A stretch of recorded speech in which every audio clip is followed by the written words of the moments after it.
Boat ప్రమాదంలో గల్లంతైన మత్స్యకారుల కుటుంబాలను వైసీపీ అధినేత మాజీ సీఎం వైఎస్ జగన్ పరామర్శించారు. జబ్బర్ తోటలో 6 మత్స్యకారుల నివాసాలకు వెళ్లి బాధిత కుటుంబ సభ్యులకు ధైర్యం చెప్పారు. బోటు ప్రమాదంలో సురక్షితంగా బయటపడ్డ బోటు డ్రైవర్ కార్య చిన్నాను కలిసిన జగన్ ప్రమాద వివరాలను అడిగి తెలుసుకున్నారు. ఇప్పటికీ ప్రభుత్వం నుండి కనీస మద్దతు ప్రకటన చేయకపోవడం దారుణమన్నారు. బాధిత కుటుంబాలకు ఆర్థిక సహాయం చేయడంలో చంద్రబాబు ప్రభుత్వం విఫలం. ప్రభుత్వం చిత్తశుద్ది ఉంటే ఒక్కో కుటుంబానికి ₹1 కోటి ఆర్థిక సహాయం అందించాలని డిమాండ్ చేశారు. ప్రభుత్వం స్పందన లేకుంటే మన ప్రభుత్వం వచ్చిన నెలలోపు ₹1 కోటి ఆర్థిక సహాయం కల్పిస్తామన్నారు జగన్.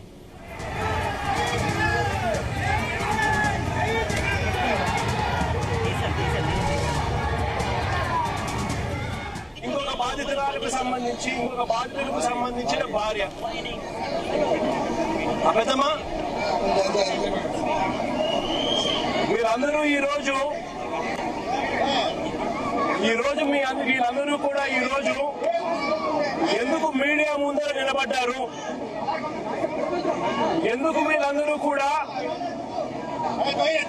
జరిగిన అన్యాయానికి గొంతు విప్పి మీడియా ద్వారా వాళ్ళ బాధను తెలియజేసే కార్యక్రమం ఎందుకు చేస్తా ఉన్నారు అన్నది మానవతా దృక్పథంతో ప్రతి ఒక్కరూ కూడా ఆలోచన చేయాలి. నేను అడుగుతా ఉన్నాను, ఇదే ప్రభుత్వం జరిగిన ఘటనను ఒకసారి చూస్తే, జరిగిన విషయాలను ఒకసారి గమనిస్తే అసలు ప్రభుత్వం అన్నది ఎంత అన్యాయంగా బిహేవ్ చేసింది, మానవత్వం అన్నది లేకుండా ఎలా బిహేవ్ చేసింది అన్నదానికి ఈ ఉదాహరణ ఒక అద్దం పడుతుంది. జూలై 1వ తారీఖున చిన్న తనతో పాటు మరో 6 మంది, అంటే మొత్తం 7 మంది కలిసి వేటకు బయలుదేరినారు. తన బోట్లు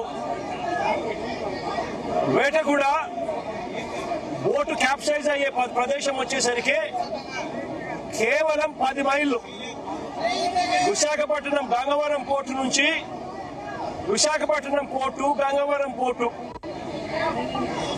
ఇక్కడ నుంచి కేవలం 10 మైళ్ళ దూరంలోనే ఈ క్యాప్సైజ్ జరిగింది, ఈ బోటు ఘటన జరిగింది. 2 గంటల జూలై 1వ తారీఖున తాను వేటకు పోయి జూలై 4వ తారీఖున, అంటే తర్వాత జూలై 4వ తారీఖున చిన్న తాను ఫోన్ చేసి 2:31 ఇది తన కాల్ డేటా. తన ఫోన్ నుంచి తాను ఎవరికి ఫోన్ చేశాడు అని చెప్తా ఉన్న కాల్ డేటా, తన ఫోన్ కాల్ డేటా.